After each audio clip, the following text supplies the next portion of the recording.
tu parles de massage intégral. De quoi est composé le massage intégral? Le massage intégral, c'est le massage du corps des pieds à la tête. Est-ce qu'il y a différentes façons de masser le corps? Est-ce qu'il y a différentes étapes? Oui, particulièrement la façon que nous approchons le massage intégral, ça se fait en 3 phases. La première phase se fait sur le dos, où il y a la vidange de la citerne de Péquet. C'est une citerne qui renferme les toxines qui viennent des jambes et de l'abdomen, ce qui permet de nettoyer justement ces toxines-là pour commencer ensuite le massage, qui va remplir une autre fois cette citerne pour nettoyer davantage les jambes et le ventre pour commencer. Ensuite, après avoir massé sur le dos, on tourne la personne sur le ventre en position arquée, disons. Disons les fesses plus hautes que les épaules plus hautes que le cou. De là à relâcher la colonne vertébrale. Ensuite, en faisant ces techniques, en phase 2, nous tombons en phase 3 pour ce qui est du massage spirituel. Bon, d'accord. Également, tu parles de massage pour les enfants. Est-ce qu'il y a une différence entre le massage intégral pour, disons, un adulte et massage pour un enfant? Oui, le massage pour enfants se situe particulièrement avec des caresses ou on peut prendre le massage intégral, l'incorporer au massage pour enfants. Ce qui est particulier avec les enfants, c'est qu'il faut les laisser bouger à leur guise, s'amuser. C'est un jeu la connaissance du corps chez l'enfant, l'amener assez jeune à découvrir son corps. À ce niveau-là, il arrive que les tabous sont effacés assez jeunes chez l'enfant, qui plus tard facilitera les rapports sociaux moins stressés ou moins tabous, disons. Ouais. C'est parfait pour le développement psychique de l'enfant face au toucher. Parce qu'aujourd'hui, on sait que les gens ont de la difficulté à se toucher socialement, c'est une poignée de main, c'est une tape sur l'épaule. Alors, disons que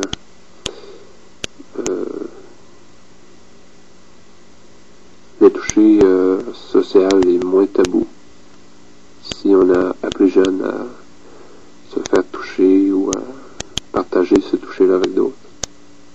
Maintenant, est-ce que les résistances de l'enfant sont différentes qu'un adulte? Tu parles des résistances? Les résistances, disons, les os, le système d'articulation, bon, disons, chez l'enfant, les articulations sont en pleine croissance, en plein développement. Ce qui permet, en faisant un massage, de stimuler davantage cet accroissement de l'ossature. C'est parfait pour un enfant de se faire masser comme ça. Est-ce qu'il y a différents massages également qui pourraient toucher des douleurs spécifiques ou des douleurs générales? Bon, disons pour, mettons, les sportifs qui, après avoir pratiqué leur sport, ont certaines crampes ou nervosité musculaire. Le massage amène à la détente de ces muscles-là tout en faisant un nettoyage musculaire dû à l'exercice qui cumule des toxines. Donc, ça permet de détendre.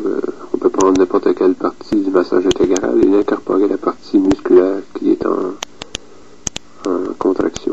Disons. On parle beaucoup du corps. Avec le massage, est-ce que ça touche le spirituel? Disons que ça fait partie de la 3e phase, si on veut prendre ça intégralement. La 3e phase touche le visage, ce qu'on appelle le 3e œil. C'est la partie spirituelle du massage. C'est d'ailleurs avec à cette partie qu'on termine le massage intégral.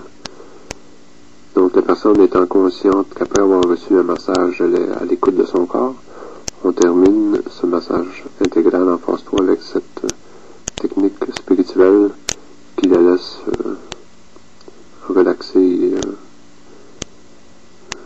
transporter, disons, vers une sérénité complète. Et maintenant, on n'a pas discuté de combien de temps qu'on devrait masser une personne, est-ce que c'est préférable de masser durant une longue période de temps? Bon, il y a plusieurs personnes professionnelles qui disent qu'un massage d'une demi-heure suffit.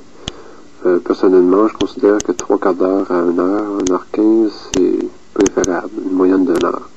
Ça peut aller jusqu'à 1h30, 2 heures, tout dépendant de l'intérêt qu'on porte à cette séance de massage et pourquoi on fait ce massage-là. Si c'est pour une détente ou une relaxation, ou c'est simplement pour détendre les muscles qui ont travaillé lors d'une activité quelconque.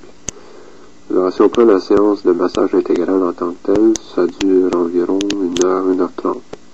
Ce qui permet justement d'être complètement relaxé et d'être à l'écoute de son corps.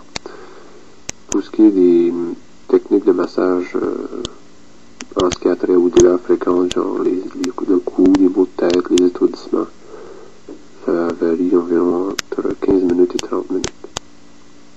Est-ce qu'il y a un endroit préférable, une ambiance préférable quand une personne se fait masser? Donc, le site idéal, c'est naturellement la campagne, la nature au soleil. De là, les rayons ultraviolets du soleil vont pénétrer le corps et la chaleur et l'environnement, le vent, les oiseaux, permet au corps de mieux s'harmoniser face à la nature à laquelle on appartient. Dans un appartement, pour essayer de requérir l'environnement naturel, on peut avoir soin de prendre des encens, de la musique très douce, à peine perceptible pour pas déranger la personne massée à l'écoute de son corps. Et de différentes manières, les plantes aussi pour réoxygéner la place,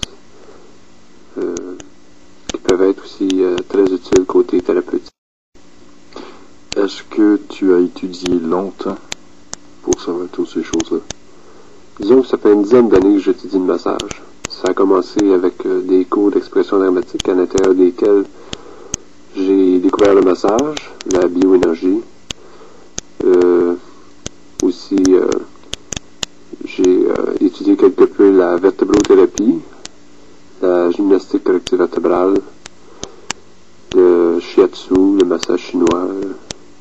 En fait, tout ce qui peut intéresser le massage et la conscience du corps pour mieux aider les gens à soulager certaines douleurs ou tout simplement avoir une hygiène particulièrement naturelle. Merci beaucoup, Gilles.